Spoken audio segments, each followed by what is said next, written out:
This is the Rebel Author Podcast, where we talk about books, business, and occasionally bad words.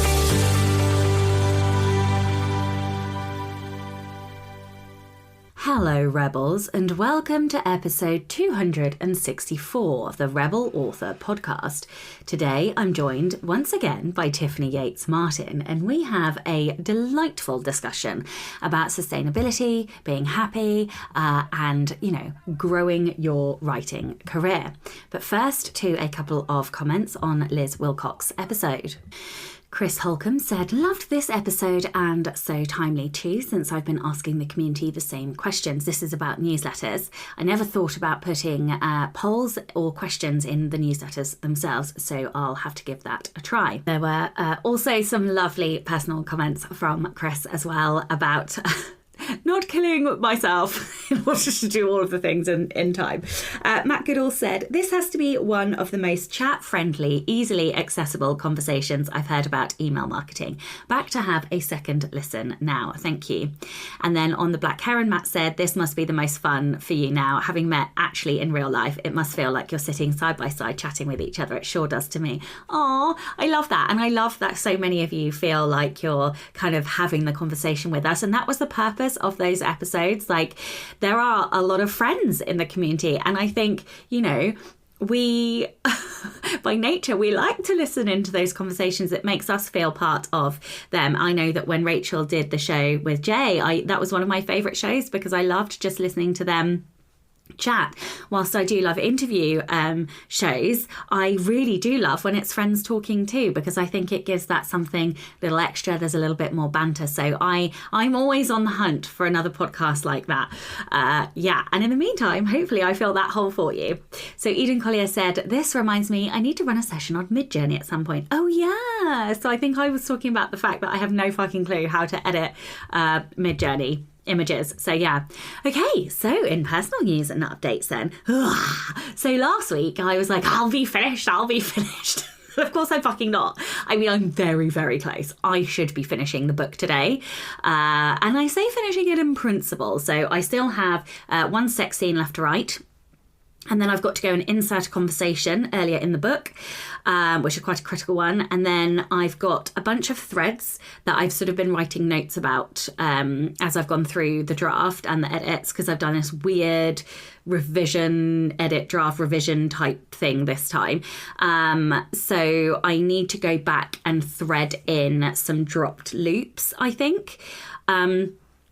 So yeah, that is something that I will need to do. And I'm hoping that I can do that today. I do think I might want to reread the book, which I really fucking don't, because I hate rereading. Literally, even the thought gives me hives of having to reread this bloody book again.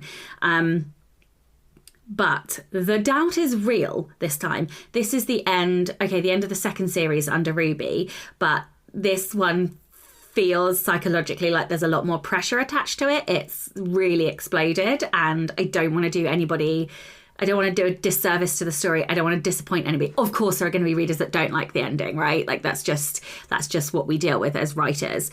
But of course, the closer I've gotten to this book's ending, the slower I've gone, because the more I have been fighting imposter syndrome, fighting the self-doubt, worrying that it's not pacey enough, it's not emotional enough, it's not fraught enough, there's not enough conflict. Like, if there's a problem you can think of, I'm pretty sure I will have worried about it in terms of this book ending. And I know everyone's going to be like, oh, it's going to be fine. Like, you've written the book. Like, it will be okay. Like, we all write the books that we write. And I'm like, yeah, I get that. I'm the fucking hypocrite that says that to you guys. Like, I know. I do know these things. But I don't feel them right now, So that's really where I am. I am struggling pretty fucking massively today as I'm trying to pen the end of this bastard book, which is literally, this is the longest it's taken me to draft a book since I started Ruby. In fact, since the end of Trey, which was the third book in the YA series that I did. Every book I've written since has been about 3 weeks drafting, a week or two editing. And this one, I think I'm on like week 7 or 8, which to hashtag activator everybody drink feels like approximately 14 years I've been working on this book. In fact, I don't even think I've done anything else this year. This entire fucking year has just been this goddamn book. Okay, yes, I get that I'm being wildly dramatic, but hey, it's my podcast. I'll be dramatic if I want to be. But that's what it feels like right now. And so I am utterly besides myself to get rid of this book and be done with it. But also, the high achiever, hashtag everybody drink, and the high competition cannot let it go unless we think it's the best I can possibly make it. And I'm just not assured of that right now. And I know it's because I'm in like the quagmire of finishing energy and all the rest of it. And maybe when I let it go, it will be okay.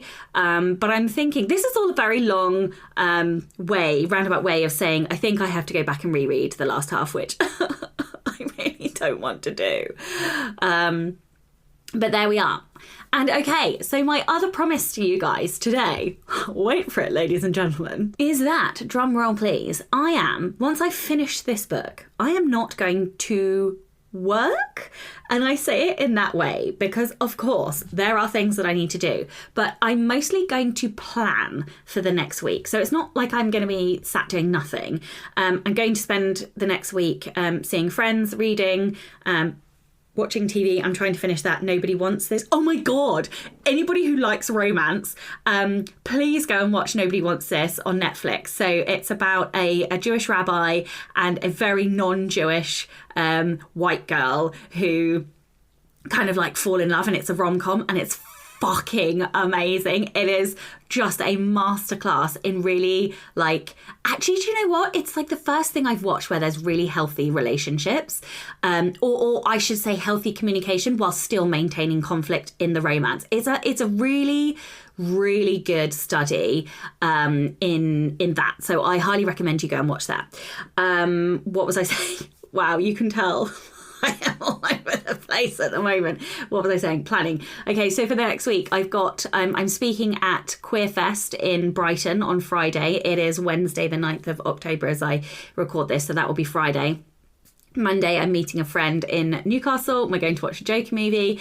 And then next week, I have some coaching sessions, planning sessions, strategic planning, kind of business days, all kinds of stuff. So I am really, really fucking excited because I have realised, I think I said this last week, but one of the things that gives me all the energy is knowing what's coming and is having that foresight and being able to look into the future. And I've not been able to do that because I've been stuck in this kind of firefighting phase. But, I also have been thoroughly enjoying this phase, don't get me wrong. I just want to be able to look forward to something that's coming because that gives me a lot of energy, Penny. So, yeah, I'm very much excited for that. So, yeah, I mean, okay, so it's not really a week off, but, it is a week off for me. I will go to the gym. I have been going to the gym. Look at me. I've been going to the gym. Oh, who even am I? Who is this person? Anyway, I'm considerably better than I was. I feel like I'm really starting to get back to the place where I am thriving again rather than kind of struggling.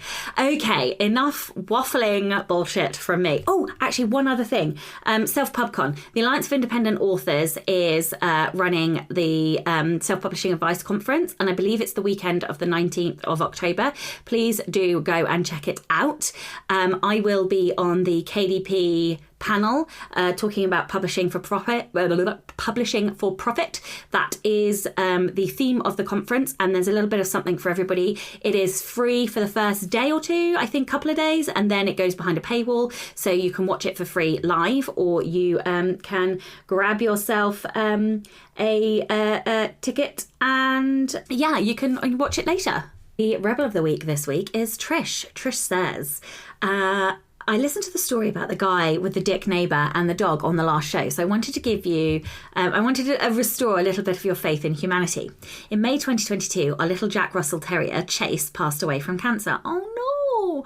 This is a sad start to the story. He was a lovely little monster who hadn't had a great life before he was rescued.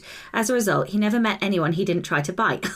We spoiled him rotten, kept him safe, and gave him 6 glorious years. He crossed that rainbow bridge, cuddled in my arms. Oh, I going to cry? When I mentioned to my husband a few weeks later that I wanted another dog, he said absolutely not. Not because he's a terrible person, but because he was so heartbroken. I get that.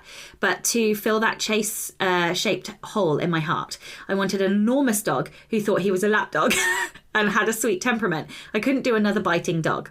Fast forward to August. A friend found a dog and 4 puppies who had broken out of their backyard after being left in the Florida sun for hours every day. Oh my God.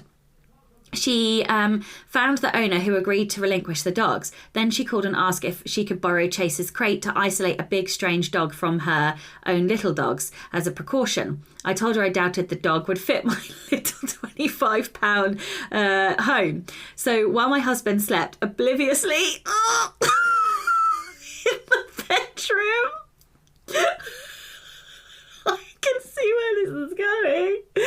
I told her to bring me the dog, and I'm air quoting this because obviously it's not air quoted in the story, but foster her until she could find a home. I bet you said that. Hubby couldn't complain if I just doggy sat, right? When I opened the door, there sat a 70-pound pit bull. I almost wet myself. She was terrifying until she trotted in. Sat across my lap on the couch and licked my face until I barely had skin.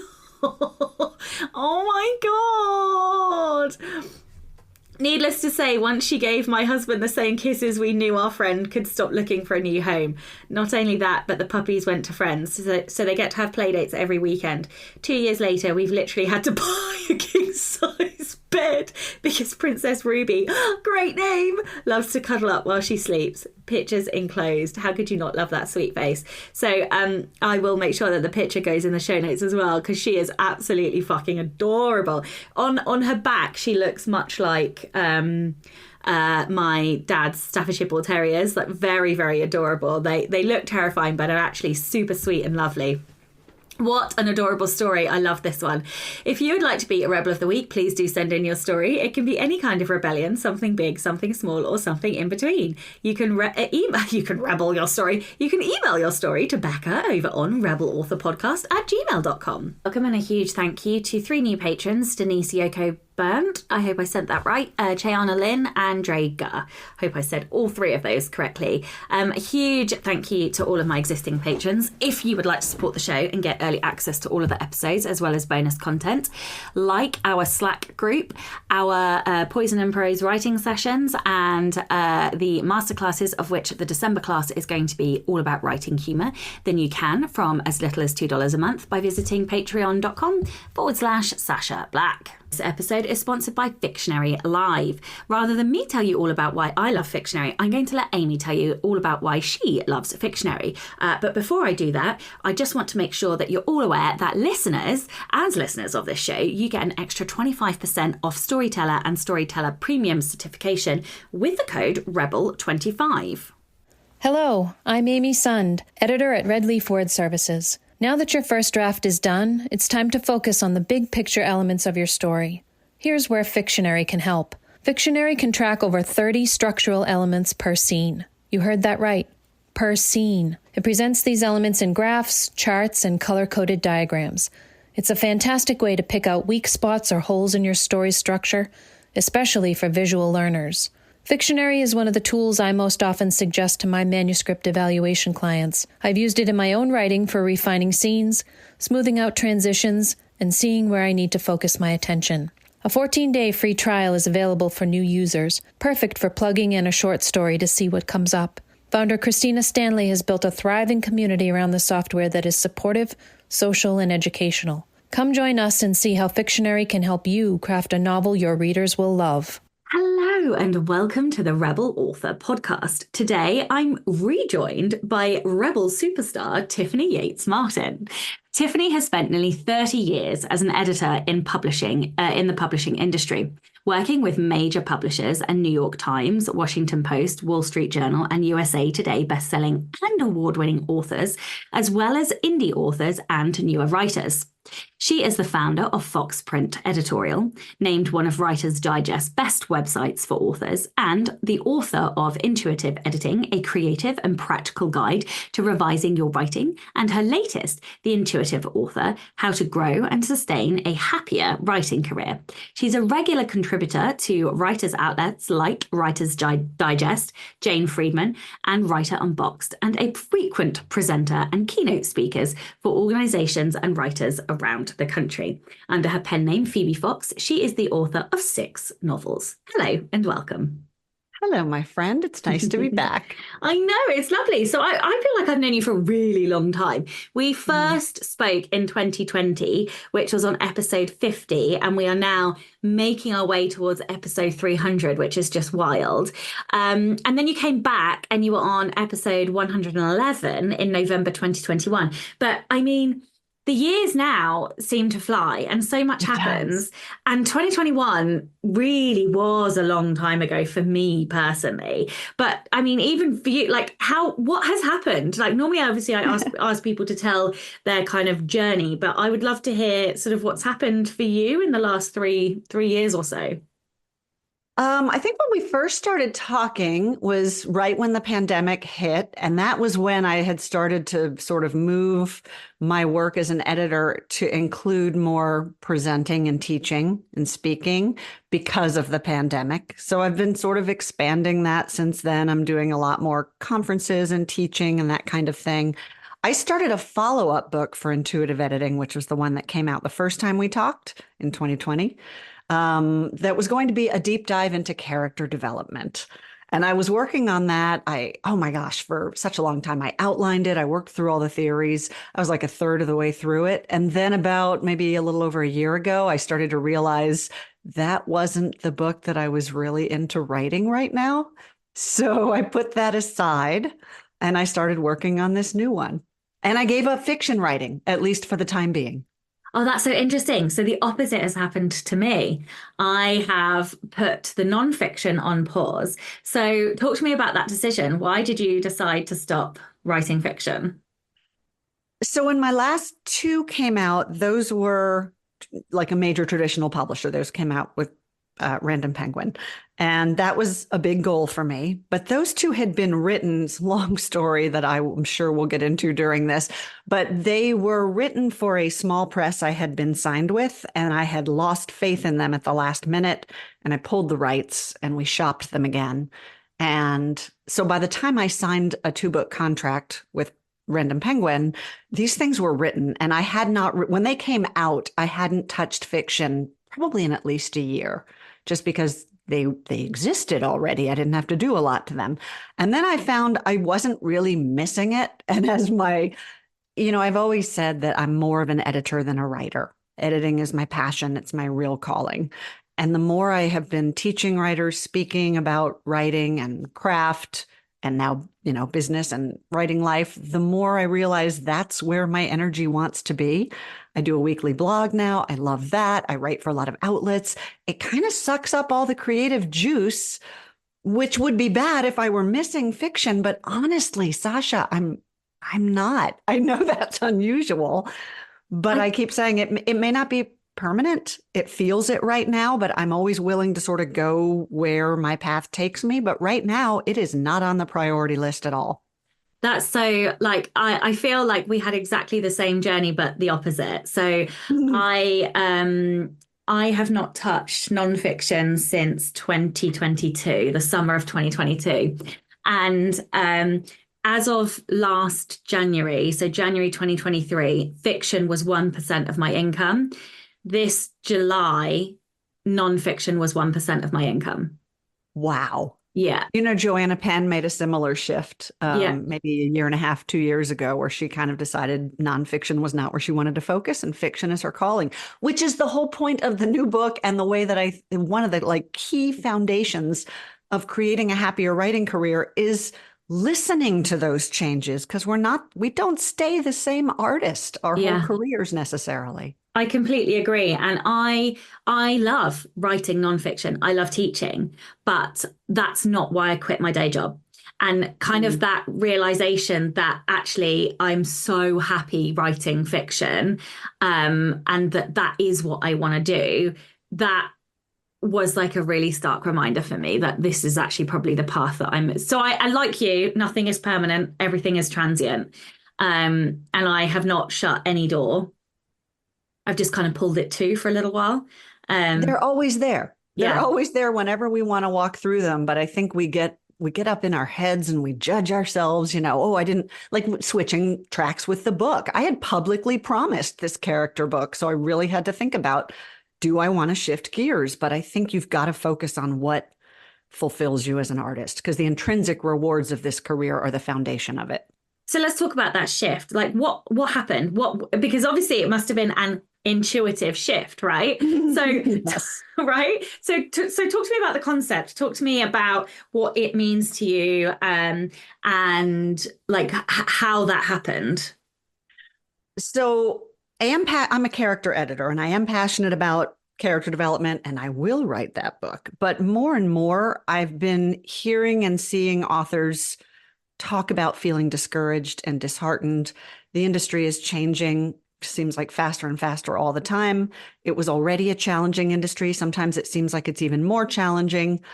There's a lot more opportunity now, which is fantastic, and it's democratized, but that can also feel overwhelming for a lot of authors. And so I was talking to authors, including very successfully multi-published authors, who were saying that they just weren't sure that they had it in them to keep going.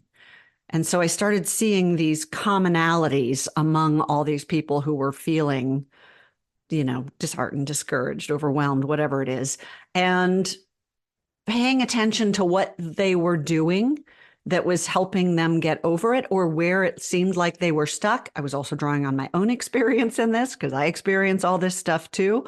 And I started my blog, which started out as this very, I'm an editor, so it's very craft oriented. It's practical. It's actionable. I started writing about some of this stuff that was, I call it the squishy skills of writing. And then those were hugely popular. They really seemed to hit a chord. And I started to think, this was the book. When I wrote intuitive editing, I joked with my husband afterward. It was sort of the culmination of my life's work. It was what I had wanted to leave behind me, was this system for authors that would help them edit their own work. I said, if I die now, I've done what I came here to do, which I did not mean in a morbid way. I just meant it felt like such the right thing for me to do with my career at the time. I didn't think I'd ever feel that way again. This one is feeling like that because of what I'm seeing out there. Will it be the intuitive character? Is that gonna be part of the brand now? It is going to be intuitive character development. I love it. Okay, so you said some really interesting things, and you talked about people kind of getting stuck and feeling like they can't go on. So what are some of the patterns that you're seeing there? Why are people getting stuck, do you think? I know why I got stuck. So I would love to hear kind of maybe what you have seen and what you're picking up. Well, why did you get stuck, actually? Because I'm betting it probably conforms to one of the handful of things I've been seeing. So I think that 99% of people get stuck for a root cause that has some variable of fear based in it. That is the first thing. The second reason I got stuck is because I was writing what I thought I was meant to write rather than what I really wanted to write.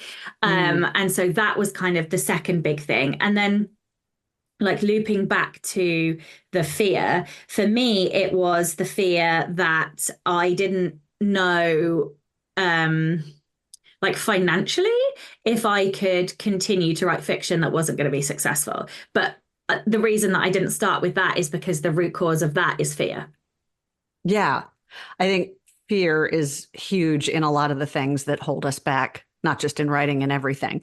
Okay, so all of these reflect, I'm writing them down as we talk. All of these reflect a lot of what I've heard. The sort of uber picture of it for me is that most of us grew up loving books and writing, and we read our whole lives. And it feels so intuitive to sit down and start writing and pursue a career. We go into it because it's a calling, a passion, because we have these dreams. but we forget that it is an art. But it's once you decide to pursue it as a career, it's also a business. So I think it's the dichotomy between those two things that winds up being disappointing, partly because even if you are taking a track that allows you more agency like Indie Pub, there's still so much in this business outside of your control. So we go into it, I think, kind of thinking, oh, it's like every other career that, you work hard, you do your best work, you will advance, and pretty soon you'll be supporting yourself from your art. Yay. But it's not like that. Like there are a million, you can be the greatest writer in the world, and there are a million readers or a million reasons that you may or may not find an agent, find a publisher. If you're indie publishing, find readers. If you do find an agent or publisher and you get a big push behind you, maybe you're going to be a big success that lives up to whatever investment they made in you. Maybe you won't. Maybe your editor leaves. Maybe, I don't know. I tell this joke all the time because it's true. I don't know if you remember during the pandemic, there was a cargo ship that sank with several authors' books that were about to be released, and they sank to the bottom of the ocean. And this was, if you recall, during the paper shortages. So here's something entirely beyond your control. That stuff happens. And if we understand the realities of the industry, if we know going into it, this is not a business like other businesses, and we stay in touch with the intrinsic motivations and rewards of it, I think that is how, and to your point, follow a path that gives us the agency and autonomy over what we're doing so that we don't feel like we're beggars at the table all the time, waiting for scraps to fall our way or hoping for the best. But we're actually carving out consciously a path that suits our wants, our needs, our values, what we're willing to put into it, and allows us the security of knowing that we are the captain of our own ship. How do we have the confidence to do that in the face of a cost of living crisis, and because it's good and well following your heart and the art, but it is difficult to make a living with your writing, and so lots of us then lean into that kind of right to market, deliver what the market wants. And I'm a firm believer of some kind of hybrid of that, mixing and matching what you want and what the market wants. But how do we have the confidence to kind of, trust the universe, for want of a better word, and do all of that when, publishing's expensive? How do we have that faith and not just fall into the trap of, well, I need to write the thing that's selling?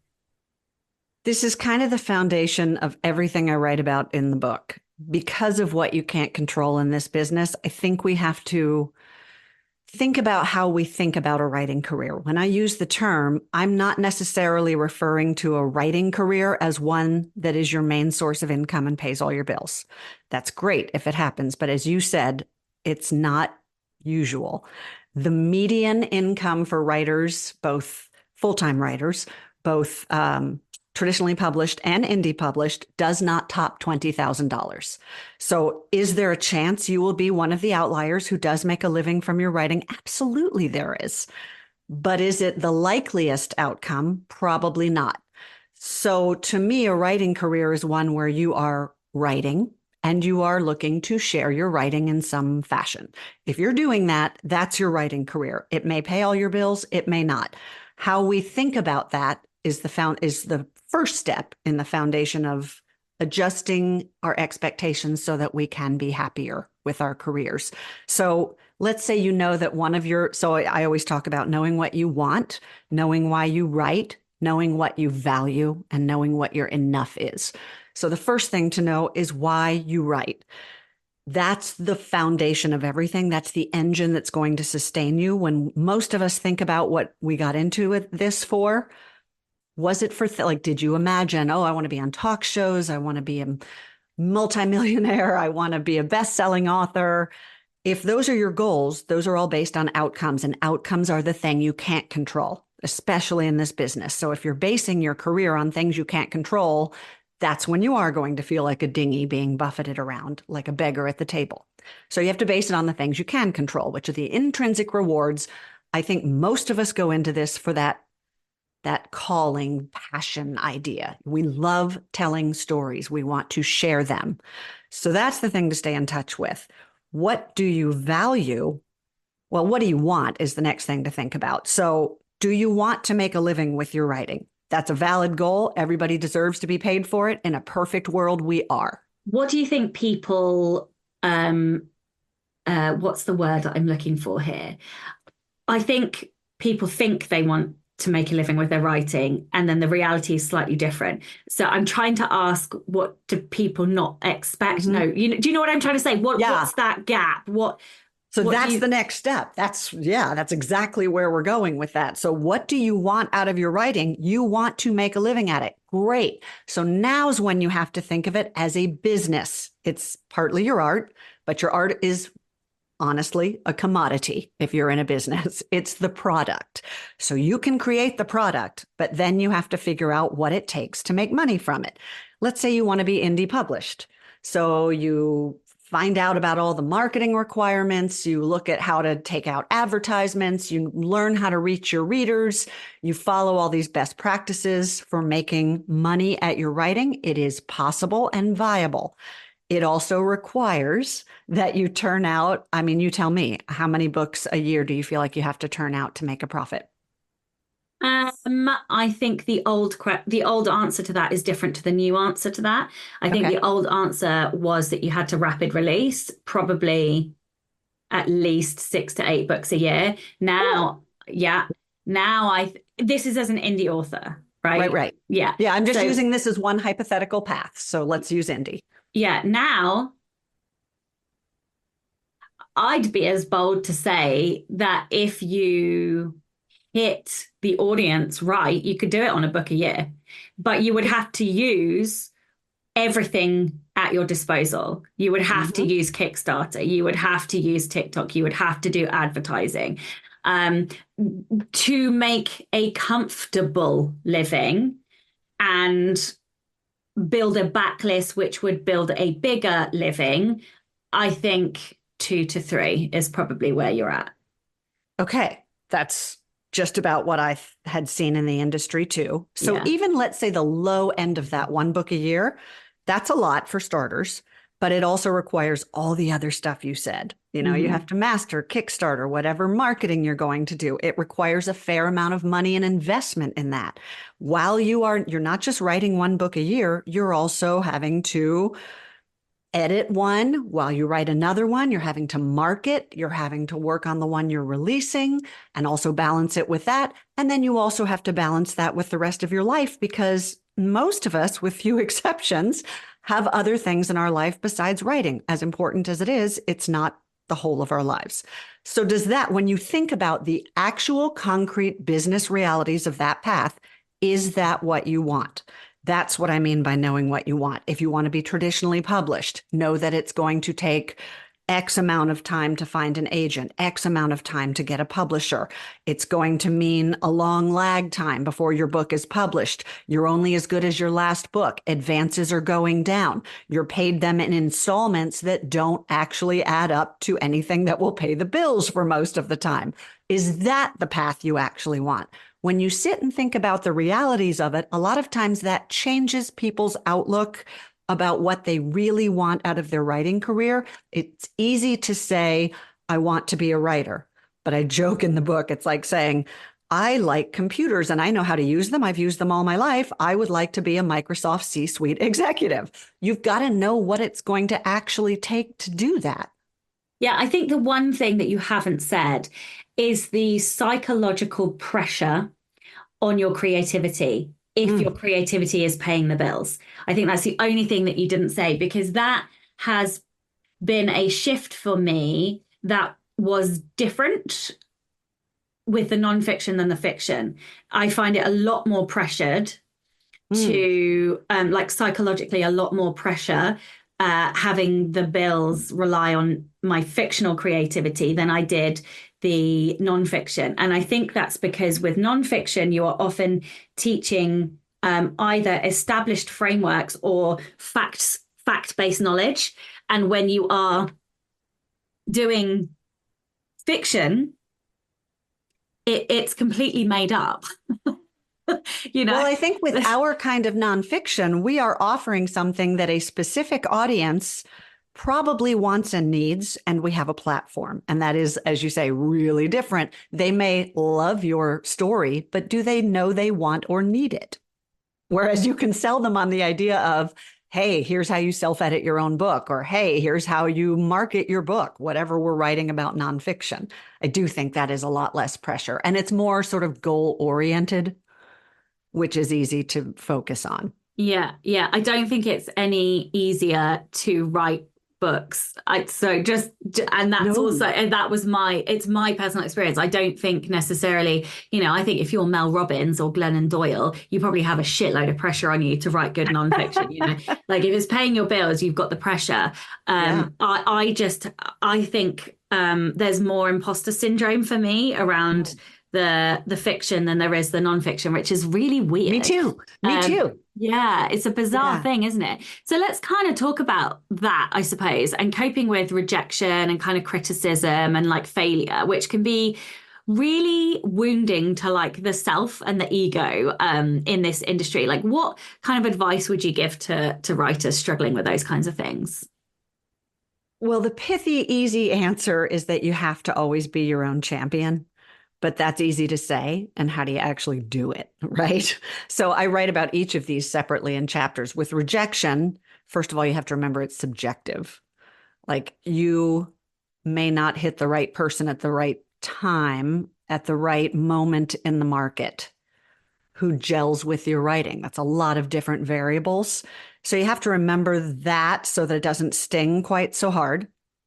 And then you have to just pick yourself up and keep going. With criticism, I break it down in the book to 3 different facets of criticism. You might get commentary, you might get criticism, you might get critique. Commentary is when people say, well, you know what I would have done? Or when this happened to me, here's what it really looked like, or here's how I handled it. Criticism is finding fault with the story from that subjective perspective that doesn't offer you as the author anything valuable or anything to work with. Critique is holding up a mirror to the story. That's the gold standard. It's where somebody is reading your book and saying, here's how I reacted to it. Here's where I reacted in those ways, so that you can see where your intentions are coming across effectively on the page and where they may not be, and figure out how to address that. So if you learn how to break those 3 things up in your mind and realize which one, like a nasty book review is probably not critique, right? It's criticism. And is that a valid form of feedback on your book? Everybody has an opinion. You're never going to please every reader. And this is the cliche, but we all know this. Go read any reviews of any book that has either sold well or that you hated, and notice that they are all over the map. Everybody has their own opinion. You have to write the story you want to write and trust that the people who like it are going to find you, and just disregard the other voices. And then failure, which is one of my big specters I've had to work with a lot. Failure is seen as, for want of a better word, a total failure. But really, it's a step on the path to figuring out what you need to learn to get where you need to go. If we didn't fail, we would never be able to grow as artists and learn and succeed. Because of course, think about the way kids learn. When you learn to ride a bike, you're going to fall down a bunch before you don't. That doesn't mean you failed at riding a bike. It means you were learning and you got better and better at it. So I think recasting the way we think of those things is a helpful tool. But it's not like we can totally diffuse them. One of the other realities of the business is that these are the challenges of it. And so we don't overcome them. We learn to get better at recognizing and deal with them. Yeah. And we build like a resilience to it, I think. That's the key of resilience. Everyone tells you be persistent and resilient. How do you do that? That's how you do it. You accept reality. You operate from intrinsic rewards. You know what you want and adjust your expectations, and you know what you value in the big picture. And that's not just things like your writing and your family, although it is definitely those things, but it's things like, do you value security? Do you value autonomy and freedom in your career? Do you value predictability? Do you want to avoid uncertainty? Those are things to know about yourself so that you can carve out a career that suits you. How do these kind of internal things apply to perfectionism? Because I think imposter syndrome and perfectionism are like two sides of a very similar coin. Like I think a lot of us really, especially with our first book, or not necessarily the first book, the first book that we publish, struggle with letting go, struggle with wanting like to have the perfect book or the perfect like outcome. How do we actually get over what feels like the hardest block of them all? It is hard because it cuts you off. It cuts you off from your creativity. It cuts you off from authenticity. It makes you focus on the product instead of the process of it, which I think is hamstrings your creativity and your voice. So we do have to overcome it. It is incredibly common, especially to artists, I think. It's one of my big ones too. And again, I think we have to recast the way we think of it. One of my favorite things for this is to ask people to define whatever the thing is. Let's say they want to write the perfect book. Tell me what the perfect book is. And there is no definition for that. It's a squishy subject that doesn't exist. And who defines it? Because this is a subjective business, if you're talking about writing the perfect book, whose standards are you trying to conform it to? Now, maybe by perfect, you mean I want it to be exactly the way I envision it in my head. I want it to hit every note. I want it to hit every right element of craft. That's things you can work on. And to a degree, they're within your control. But I think if we wait for it to be perfect, then again, we get stuck because we're never going to let it go, because it's never going to be perfect. Because with every single day you sit down to write, you're a little bit different. You've grown a little bit. Pick up something you wrote, I'm going to say a year ago, but honest to God, a month ago, 6 months ago, a week ago, and notice how your perspective has already changed. And you think, well, I can make that a little bit better. Well, we can do that forever. And then you will never move forward in your career. I have so many little mantras that keep me focused to help overcome some of these issues. One of them is good enough is good enough. When you've told the story as close to the vision in your head as you can, let it go and write the next one. When you're hung up on it being perfect before you can submit, do it. Like if you're getting decent feedback from your beta readers and maybe it's not exactly right yet, but it's as close as you're able to make it, get it out there and start working on the next thing. Yeah, I really believe that iteration in terms of new stories is the key to improvement, not like 18 rounds of editing the same story. You said something else that I wanted to pick up on, and now it's completely dropped out of my brain. But I kind of wanted to bring the knowing. That's what you were talking about. You were talking about knowing and like the intuition, like knowing when it meets the criteria of like what you think is good enough or something. How do people get to that point? So for me, it's very clear. I know I reach a very clear point where I know I can't do any more. And I also know the book could be better, but I'm not. It can always be better. It can always be better, but I'm not willing to do the work on it to make it any better.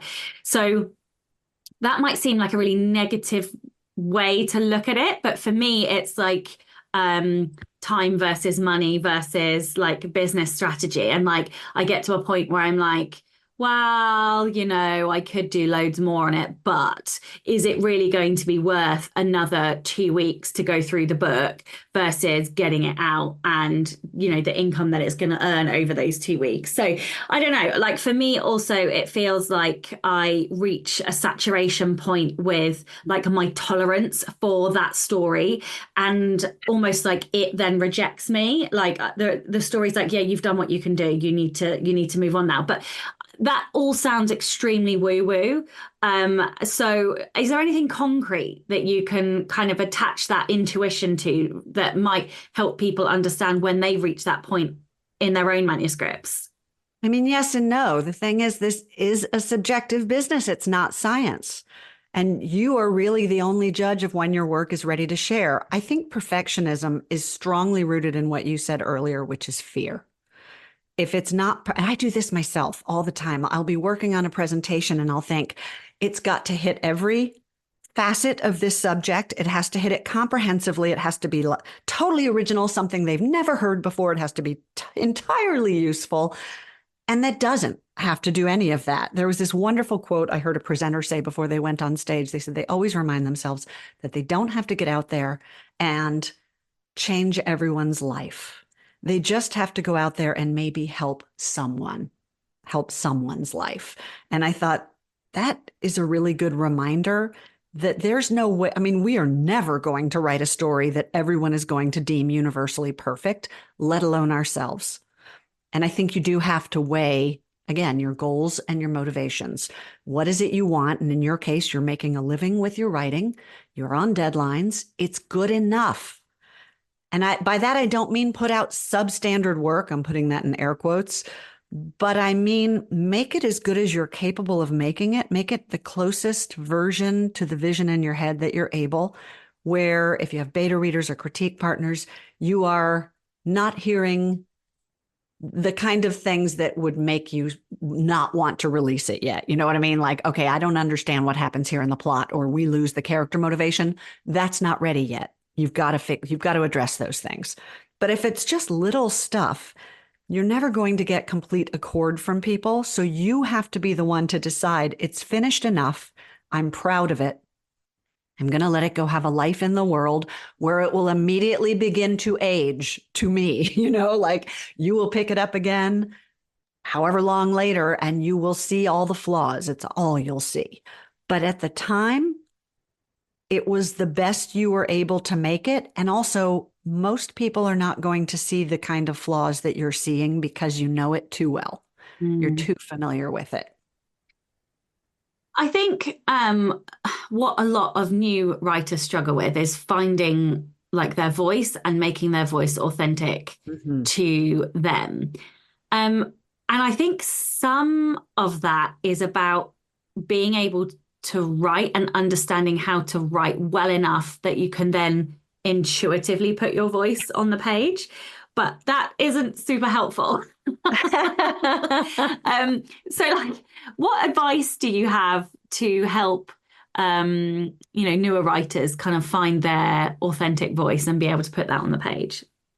Well, I think when we're trying to write the perfect story or, make it as great as we possibly can, a lot of times, again, we're focused on the product, not the process. And the product is divorced from your voice. It's the process that brings your voice out. So you have to just focus on what you're writing. There's a very old book that I love called If You Want to Write by Brenda Euland. I want to say it's like 100 years old now, but it's as applicable to creatives now as probably when it was written. She talks a lot about how we, even unconsciously, we mimic what we've seen. And because most of us are voracious readers, we wind up writing easy shortcuts. And I'm just going to give you some stupid practical examples, but this is a much more big picture issue than this. But things like her eyes sparkled, he swallowed back bile, there was a lump in her throat. We've all read that. And so we unconsciously kind of mimic those things. But as she says, how do you perceive it? Maybe the character's muscles really do ripple, because we've read that 1,000 times too. But is that what you see? And part of voice is describing the story from the point of view that is the way you see it in your head, not focused on how you're saying it. We also get really focused on writing beautiful language. That's not necessarily voice either. Voice is made up of our backgrounds, our upbringing, our culture, our rhythms, our vocabulary, our syntax, our sense of humor, our personality finds its way into that. So you can say all day long, what is voice, but how do you access that? I think you have to, when I'm writing, a lot of times I will write in the shortcuts because it's easy and it gets you moving forward. And if you get hung up on, which is another common writer stumble, you get hung up on trying to make it beautiful right out of the gate, you're stopping your momentum. in writing it, in drafting it. Drafting is when you just get to vomit it up and be really messy with it.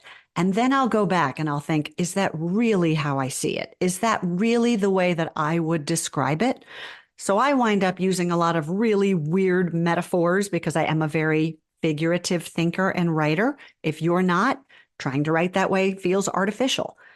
Be Kent Harif, be very literal and to the point. I'm not that way. I'm very wordy and verbose, and that's my style. You can edit that to make it more readable and appealing.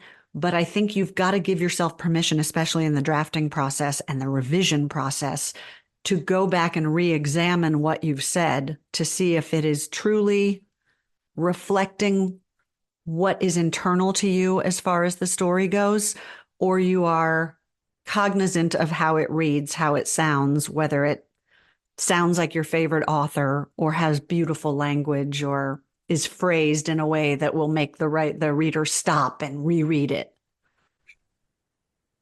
Okay, random tangent aside, do you know your Clifton strengths? No, but I talked to Becca Syme about this and I'm fascinated to figure it out. Why do you ask? Okay, so my number one strength is competition. I bet that's not a huge surprise. Anyway, what this does is a couple of things that are a little bit of an antithesis to the industry. We are always told not to compare ourselves to others.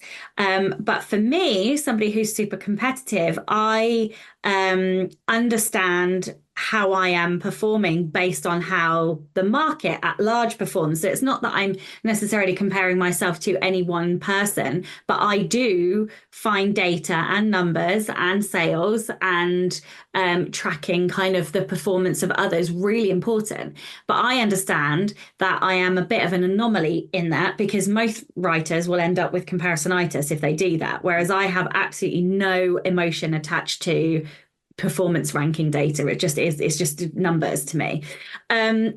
So I suppose I have a two-pronged question. Are there times when comparison and competition can be helpful to indie authors? And for those times, how do people not fall into the trap of comparisonitis?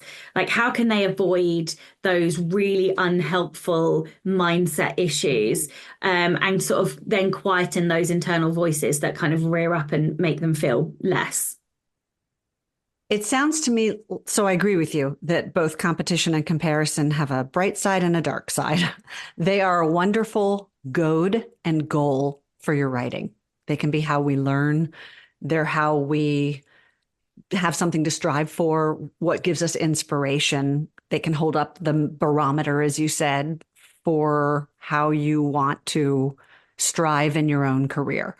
That's the healthy use of it. That's the carrot use of it, where it's, it can be the carrot or the stick. That's the carrot, where it's a motivational thing.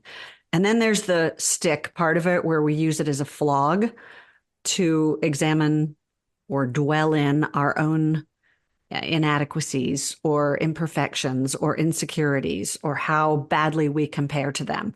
One comes out of fear.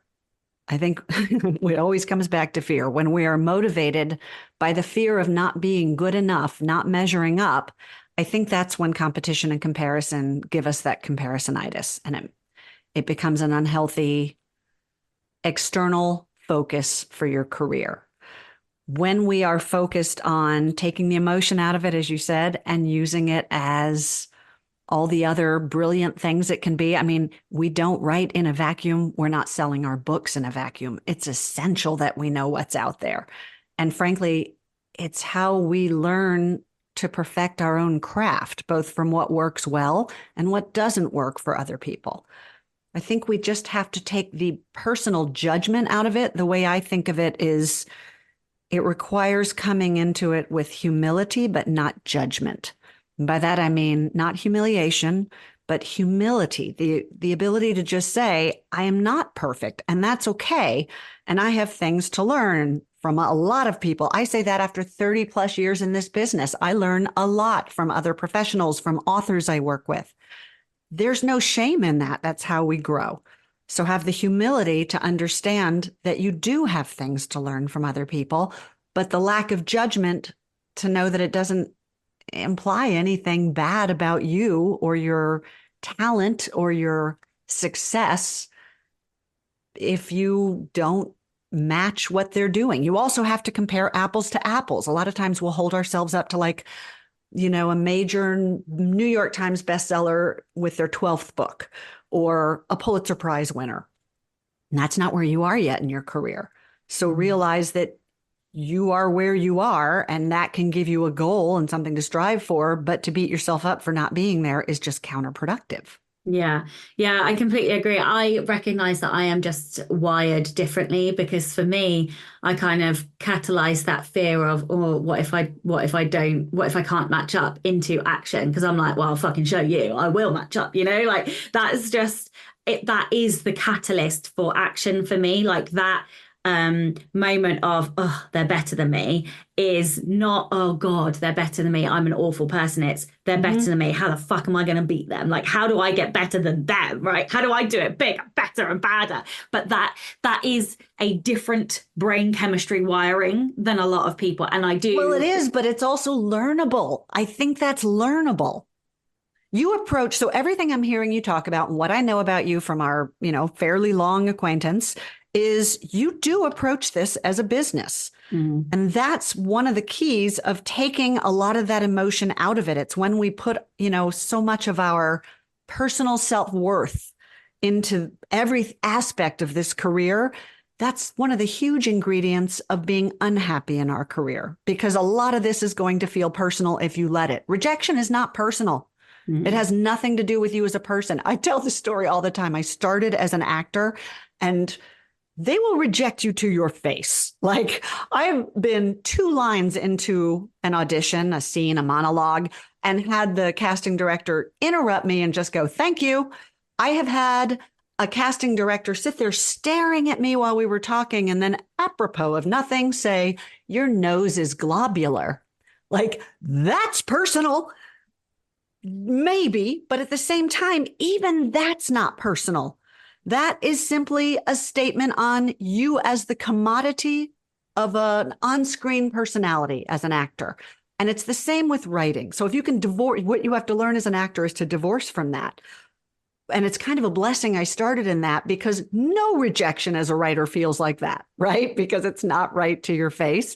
But if you can divorce from the fact that this is someone making a personal statement on you, because it's not, at most, they are seeing you as a commodity that is not what they need right now.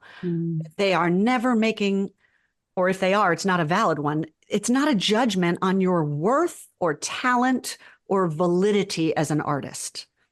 That mental disconnect, that emotional disconnect is the thing that we have to, it's a learned skill and we can learn it. It doesn't mean we're not going to feel it. It means that we learn that when we feel it, it's just feelings. It's like passing clouds in the sky. One final quick question before I ask you the ultimate podcast question. Saying no becomes more and more important the more we want a sustainable long-term career. It is something that I am having to do right now and finding it extraordinarily difficult. So talk to me about saying no. How do we do it? What's a good no? What's a bad no? How do we get those words out of our mouth and not suffer FOMO? Yeah, that's a tough one for me too, because I built a career on being the yes girl as an editor. Oh, I'm a freelancer, so I always had to be available. And I did it again when I started doing speaking and teaching. And I'm at that stage now with you where I'm learning to prioritize. So let me talk about how to deal with it in a second. Good no's and bad no's. Good no's. And again, I love that you brought up fear at the beginning, because so much of this comes back to fear. Good no's are those that conform to our values and give us agency. So it's things like your publisher was disappointed in your first book sales and they think you should write under a pen name. Do you want to do that? If you say no because you don't, that's a good no. It doesn't fit your values, or to shift genres or something. If someone asks you to write for free and you don't think that's fair, or you believe your work to be worth being paid for, as in fact it is, and you say no to that because that is what you value and you're holding yourself as a value and taking agency over your career, that's a good no. Bad no's come from fear. Bad no's are things like, no, I'm not going to release this book yet because it's not perfect, as we talked about a minute ago. Or it's, no, I'm going to sit down and write today, even though everything in me is screaming for a break from writing. You have to, I know you're making a face like, what? There are times when saying no to your writing is the healthiest thing you can do, knowing that you can always walk back through that door. Oh my God, I wish people could see your faces right now. Yes, this does not negate what everyone tells you about butt in seat, have a routine, get in there and do the work. But if you're trying to push through a moment where you're just tapped out, you got to refill the well sometimes. And to continue to try to draw from an empty, or as I always say, if you're out of ammunition, you have to get out of the foxhole. You can come back. You will come back because chances are this is your passion and your calling, but you have to give yourself permission to choose it again. As to how you do that. So one of my friends gave me a tool I use all the time now. I loved it. We made an actual priority list. First of all, jobs I would say yes to as an editor, ranked according to, those with major publishers, those with authors I've worked with before and want to work with again, those with bestsellers I'm excited to work with. And I made this priority list. And as my schedule fills up, I see where the thing I'm being offered falls on that priority list. And if time is tight, it's easy to say no to a number 5, knowing that I'm going to leave it open for a number 1. And that's the other thing about mastering your fear. You have to trust that something is going to fill that space. This is a really hard one to me that I still struggle with, but it has never not happened. If you leave the space open, something you want to fill it with is going to come. So you've got to have the faith in yourself, and I guess in the universe, to be woo-woo about it, that is going to happen. The other thing is take a breath. If someone asks you, can you do a presentation and we're not going to pay you for that, but you'll get exposure and you don't know if you want to do that or not, don't answer right away. I've started buying myself time with everything I'm asked to do and just saying, let me think about that, or great, I'll consider everything we talked about. I'll have an answer for you by X time or X day. So I give them a clear time when they're going to hear from me. I don't leave people hanging, but I also give myself the space to step back and do a gut check. Do I really want to do this thing? What will it require from me in time, in effort? Does that sound like something I want to do? Can I actually fit that in? Where does it fall on my priority list? A lot of what we're talking about, I'm seeing the theme besides fear of divorcing the emotional responses. If you're afraid no one's ever going to ask you again, it's easy to make yourself say yes. In fact, it's almost impossible not to say yes. If they offer you a contract and you're too afraid to negotiate, because what if they don't want you if you ask for more money? But they do want you. They offered you a contract. They wouldn't have done that if they didn't. It's having the faith in yourself and divorcing yourself from the emotion of things like that to understand it's okay to say no. It's okay to ask for what you want. It's okay to turn things down because it doesn't mean that's the last time a door's ever going to open for you. Yeah. Amazing. Well, this is the Rebel Author Podcast. So tell everyone about a time you unleashed your inner rebel. Every time you ask me that, it like unsettles me because I never think of myself as a rebel. And then I start thinking about how I've operated my career and everything in my life. And I realize I do not follow the path ever, like the normal path. I would say if you make me answer one thing, probably it's the approach that I have to writing, and I'm putting this in air quotes because I always do, rules, which I think can be limiting and confining to authors and homogenize our writing and strip it of authenticity and voice, which is not to say, because I have built my career on mastering storytelling craft and sharing that with authors, it's not to say those rules aren't valid.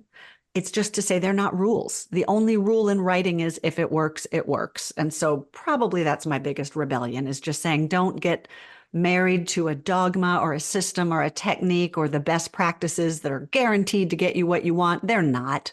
Find your own path. Amen to that.